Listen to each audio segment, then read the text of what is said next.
প্রতি মাসের সম্পূর্ণ টাকা পরিবারকে না দিয়ে মাত্র 10 থেকে 15,000 টাকা পরিবারকে দেন, আর বাকি টাকা নিজের কাছে জমান। এভাবে 3 থেকে 4 বছর যদি টাকা আপনার কাছে জমান, দেখবেন আপনার কাছে অনেক টাকা হয়ে গেছে। ওই টাকা দিয়ে আপনার নিজ উদ্যোগে কিছু করতে পারবেন, ব্যবসা বাণিজ্য দিতে পারবেন, বা দেশে গিয়ে আপনি যে কোনো একটা কিছু করতে পারবেন।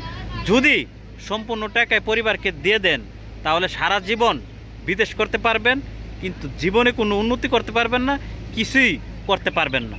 একটা কথা মনে রাখবেন, যদি পুরুষের পকেটে টাকা থাকে, তার মনোবলটা অনেক বড় থাকে, আপনি যেটা মনে চায় সেটাই করতে পারবেন। যদি পকেট শূন্য পুরুষ হন, সামনের দিকে পাও দিল, ওই পাও কিন্তু পিছের দিকে চইলা যাইব। কারণ আমরা বেশিরভাগ প্রবাসীরাই সবচেয়ে বড় যে ভুলটা করি, টাকা পয়সা নিজের কাছে 1 টাকা ব্যালেন্স রাখি না। যা টাকা ইনকাম করি সব টাকা পরিবারকে দিয়ে দিই। এই জন্য আমাদেরকে বছরের পর বছর বিদেশ করা লাগে। এইটাই আমাদের হচ্ছে সবচাইতে জীবনের বড় ভুল।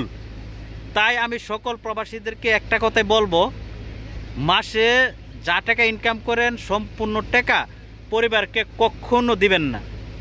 এখান থেকে 10,000 টাকা বা 15,000 টাকা পরিবারে দেন, বাকি টাকা নিজের অ্যাকাউন্টে রাখেন, নিজেকে প্রতিষ্ঠিত করেন। তা না হলে সারা জীবন এই কুলুর বলদের মতন এই বিদেশের মাটিতে বিদেশ করতে পারবেন, নিজের অ্যাকাউন্ট সারা জীবন শূন্যই থাইকা যাইব। যদি টাকা সঞ্চয় করতে পারেন, তাহলে দেশে গিয়া বা বিদেশের মাটিতে আপনি ব্যবসা বাণিজ্য দিয়া নিজেকে প্রতিষ্ঠিত করে তুলতে পারবেন। একটা কথা মনে করে রাখবেন, টাকা যার কাছে যায় তার কথাই কই। আপনার টাকা যদি ডাইন হাত থেকে বাম হাতে চলে যায়, ও বাম হাত বলবে ডাইন হাতকে আমি চিনি না। এইটাই টাকার বর্তমান বাস্তব চিত্র।